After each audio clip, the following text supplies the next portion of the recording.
क्या आप जानते हैं कि हमें चंद्रमा का केवल एक ही भाग क्यों दिखाई देता है? यह जानने के लिए हमें सबसे पहले दो चीजों को समझना होगा। चंद्रमा का घूर्णन और परिक्रमण। घूर्णन अपनी धुरी के चारों ओर चंद्रमा की गति है और क्रांति पृथ्वी के चारों ओर चंद्रमा की गति के समान है। अब चंद्रमा की अनोखी विशेषता यह है कि यह अपनी धुरी पर एक बार घूमता है और ठीक उसी समय में जब यह पृथ्वी के चारों ओर घूमता है।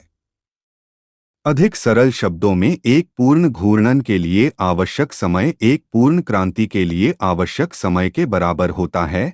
इस प्रकार के घूर्णन को तुल्यकालिक घूर्णन के रूप में जाना जाता है। इस समकालिक घूर्णन के कारण हम चंद्रमा का केवल एक ही भाग देख पाते हैं, लेकिन इस प्रकार का घूर्णन हमारे सौर मंडल के सभी ग्रहों के सभी चंद्रमाओं के लिए आम है। ऐसा इसलिए है क्योंकि हमारी पृथ्वी अपने गुरुत्वाकर्षण खिंचाव से चंद्रमा को प्रत्येक क्रांति में एक बार घूमने के लिए मजबूर करती है। इस गुरुत्वाकर्षण बल को ज्वारीय लॉकिंग भी कहा जाता है।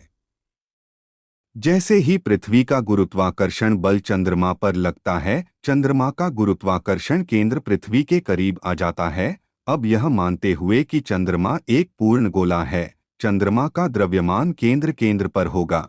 हम चंद्रमा के द्रव्यमान केंद्र से उसके गुरुत्वाकर्षण केंद्र से पृथ्वी के केंद्र तक एक सीधी रेखा खींच सकते हैं। यह सीधी रेखा पृथ्वी के गुरुत्वाकर्षण खिंचाव के कारण सदैव स्थिर रहती है। यदि चंद्रमा इस रेखा को तोड़कर धीमी या तेज गति से घूमने की कोशिश करता है, तो पृथ्वी का गुरुत्वाकर्षण बल काल्पनिक रेखा को पुनः स्थापित करके संरेखण को सही कर देगा। इसका परिणाम यह होता है कि चंद्रमा का एक ही भाग हमेशा पृथ्वी की ओर रहता है। यहाँ एक बड़ा सवाल यह है कि चंद्रमा अपनी धुरी पर कैसे घूमता है? क्या चंद्रमा अपनी धुरी पर घूमता है?